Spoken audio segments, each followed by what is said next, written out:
Howdy folks, Professor Bitszu here, and welcome to the next installment of How To with Bitszu. In today's episode, we are going to be talking about Redestone Fundamentals. Yeah, just going to cover some of the basics on all the different bits and pieces and what exactly they do. Keep your eyes peeled though in future for some more in-depth videos on the subject matter, and someday soon, I will be doing some individual redstone builds with like a step-by-step, block-by-block tutorial on those. Alrighty, let's get to her. First off, we're going to be talking about redstone signal and different power sources. There's a variety of different power sources in the game for redstone. We've got the redstone torch and a block of redstone, which emit a constant source of redstone power, so that's just going to be powered all the time. Then we've got the wooden button and the stone button, and they will just emit a short pulse of redstone power, and the main difference between the two is the wooden button, the pulse lasts for a good long couple of seconds, and the stone button is just a real quick short pulse. Then after that, we've got the observer block, and the way this sucker works is anytime that there is a, let's see, we gotta place them backwards, which is a little bit goofy, as the power comes out of there, and it's got this little face here. Anytime that this block observes a block update in front of it, it will send out a pulse of power. So these are great for like farming situations or certain contraptions that have lots of different things happening and they have to be timed together. Then next up, we've got the more interactive versions of power sources. We've got the lever, which is toggleable, and then we've got a series of different pressure plates. Now the lever, as you could expect, is just simply on or off. Next up, we have the different varieties of pressure plate. We have the wooden pressure plate, the stone pressure plate, the golden pressure plate, also known as the weighted pressure plate, the light version, and then the iron pressure plate, which is the heavy weighted pressure plate. Now each of these has a different function. As you walk across the wooden pressure plate, you get a signal strength of 14. Likewise on the stone, but here's where it gets interesting. The wooden pressure plate, whoops, I missed. Come on now. There we go. Will detect entities. So if it has something sitting on it, you'll get that full strength signal coming out of it. Whereas the stone pressure plate, if there's an entity sitting on there, you get nothing. Now the golden pressure plate will give out a signal strength depending on how many different items are on it. Signal strength of 1 for a single item. If you've got two different varieties of item, it's a signal strength of 2, then 3, then 4, and so on and so on. And the iron pressure plate acts an awful lot like the golden pressure plate, but as you would expect, since it is known as the heavy pressure plate, it takes a lot more entities for it to increase the signal strength. You will get a signal strength of 1 from a single item, but in order to bump that up to a signal strength of 2, you require a total of 10 items. There we go. So for every 10 items, you will increase the strength by 1, up to a grand total of 15. But on the golden pressure plate, for every item you add to it, you increase the signal strength by 1. And that can actually increase past the 15 mark up to, I'm not even sure if there's a limit to it, honestly. It just keeps going and going and going as far as I know. And it's not just blocks on there that'll cause it to trigger, it's any entity. So players, mobs, sheep, pigs, chickens, cows, what have you, they will all activate that sucker and send a signal.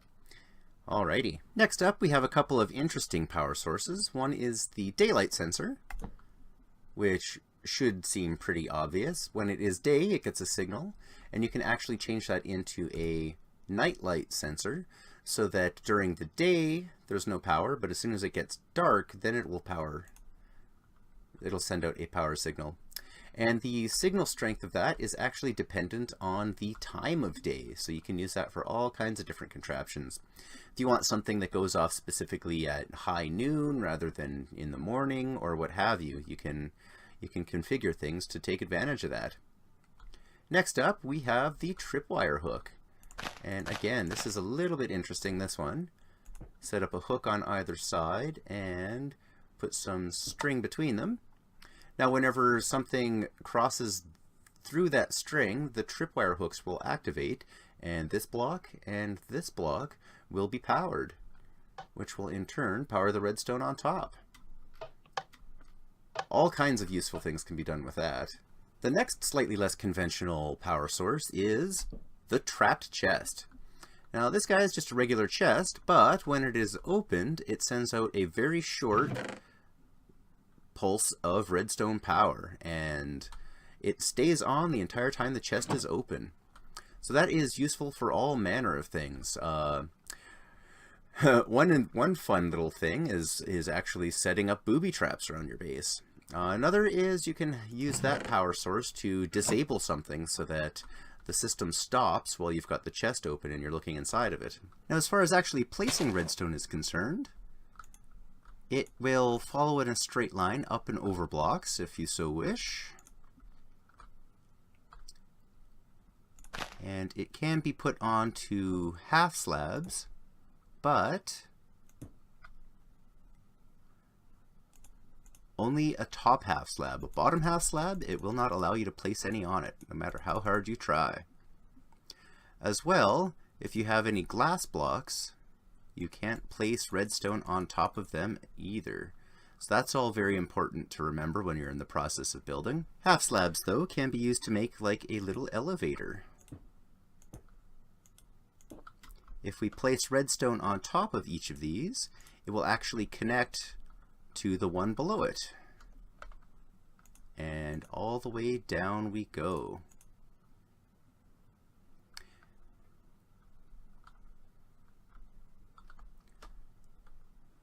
And a very important thing to keep in mind when you're working, especially if you're digging away underground somewhere, is that water and redstone do not mix. If water touches your redstone lines, it will just utterly destroy them. And now it's raining. The next thing to discuss is all of the different components that can be activated by redstone. First up, we have the piston. It's pretty simple and straightforward. When it's activated, it extends. When it's deactivated, it retracts. And it can push any block that is on it. They're also used for pushing entities as well. Next up, we have the sticky piston. And it works in a very similar fashion.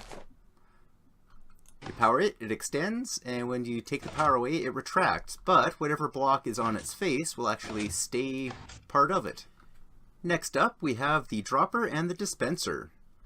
Now, they're fundamentally pretty similar. I'm just going to load these guys up. And you'll see that when these things get powered, if they have an item inside, they will just simply spit it out. The real difference between them is how they interact with specific items.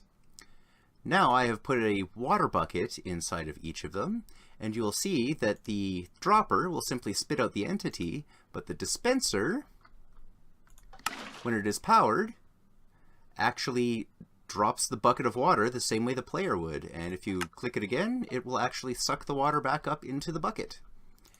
And that is very handy indeed. You can use these for water buckets, lava buckets, and in fact,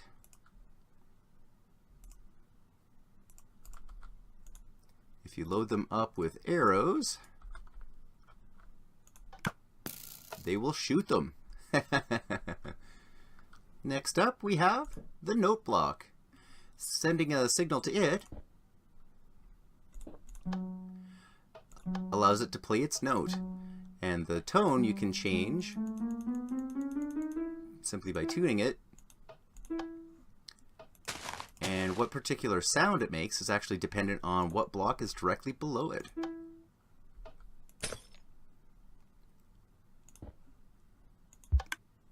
Oh wow, that's quite the bassy thud. The next activated item is TNT. Now this is pretty good for doing some automatic mining or if you want to set up some booby traps, but it will be ignited by a redstone pulse. Hoo boy! And that's a crater. And the next item that interacts with a redstone signal is the door. In fact, the only way you can open and close an iron door is with a redstone signal. And as long as that signal goes to any of the blocks surrounding it, it will make it function. Likewise is true with the trapdoor and the fence gate. Next item down, we have the hopper. Now, as you know, if you put an item into this chest, the hopper below it will pull it out, send it to the next one, which in turn sends it to the next, which in turn sends it into the chest on the end. But if we were to put a redstone signal into this hopper here, it would lock it. So any items dropped into this chest would still get pulled down into the system and transferred along into this hopper, but then there they would stay and not be able to make it over here unless we unlock it. Then it allows it to flow through and continue on to the chest. Now that right there is the fundamental principle behind pretty much any item sorter that I've ever seen. Another important fundamental of redstone is inverting your signal. If we simply stick a torch onto the side of this block and have its power come along to a lamp, that lamp will just stay on. But if we are to power this block, it will actually turn off that torch. So if we turn on the lever, it'll then power this block, turning off the torch and allowing the power to be shut off. Occasionally it's necessary to be able to invert the signal and turn a constant on to a constant off and vice versa. And this basic concept can be used to do something like this, a simple torch tower. Now this is pretty easy to wrap your head around, but since this torch is powering this block, it in turn turns this torch out, vice versa, etc., all the way up. But if we are to toggle the power onto the bottom block, it turns that torch off, which in turn allows this one to become lit, which burns this one out, etc. And that is just a really convenient, really compact way of being able to get a redstone signal to travel up a line in a very, very compact place. And you can also utilize the fact that it's inverting on the way up to, if you have it as an odd number of blocks rather than even, you can change it so that the signal is inverted on the top end compared to whatever input you've got coming into it at the bottom. The next basic redstone component is the comparator. Now its basic function is to compare the signal coming into the back side of it to a signal coming in from either one of its sides. And if the signal on the side is weaker, it ignores it completely. But if the signal coming in from the side is stronger than the signal coming in through the back, it turns it off.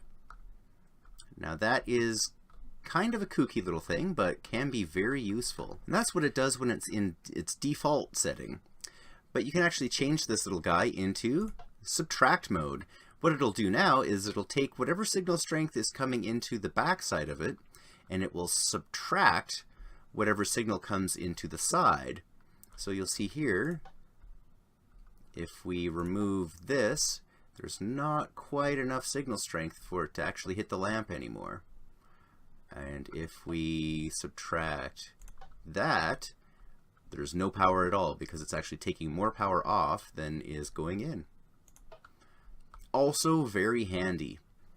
And comparators also have a secondary function where any block that has an inventory space or can be added to or altered in any way will actually give off a redstone signal. For example, if we put a music disc into the old jukebox here, Cat has a signal strength of 2.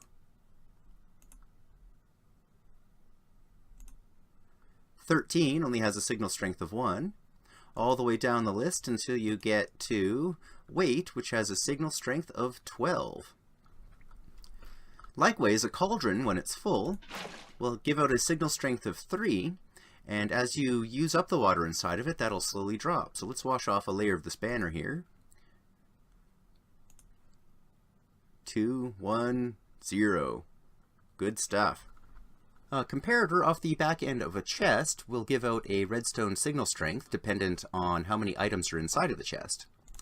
So a single item will give us a signal strength of 1, but if we are talking stackable items, in order to get that signal strength up to 2, we need dang near a full second stack. Once we get the second stack up to 60, we get that to light up.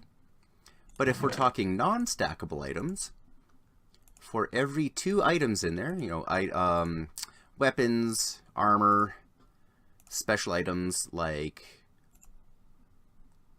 music discs and banners, that kind of business, for every 2 items that are in the chest, you get 1 more added to your signal strength. So essentially, it's for every 2 full inventory slots, you get a strength of 1 additional more. Hoppers work in very much the same way. You get a signal strength out of them dependent on how many items are inside of them as well. And it works under the same guidelines. If it's a stackable item or non-stackable item, they're given different values. Hoppers and droppers, you get the same story. Now, non-stackable items, for every item you get a signal strength of 2. And if we're talking stackable items,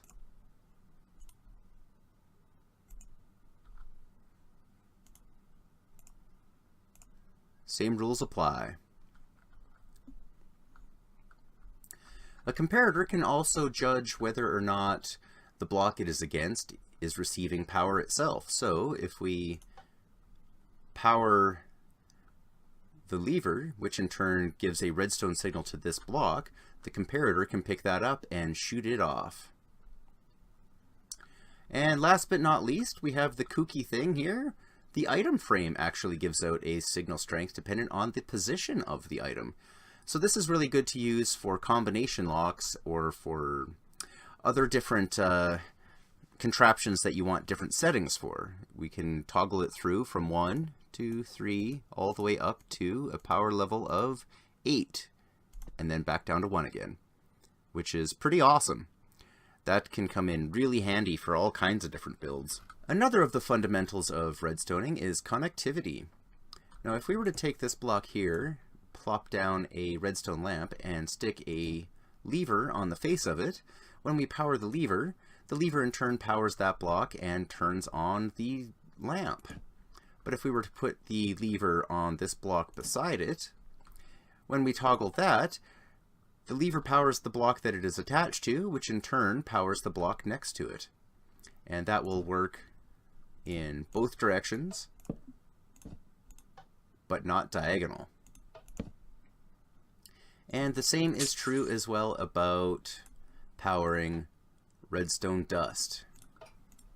And if we take this wall of lamps and replace the center block, you'll see that if that block is a power source, it just powers the ones directly touching it.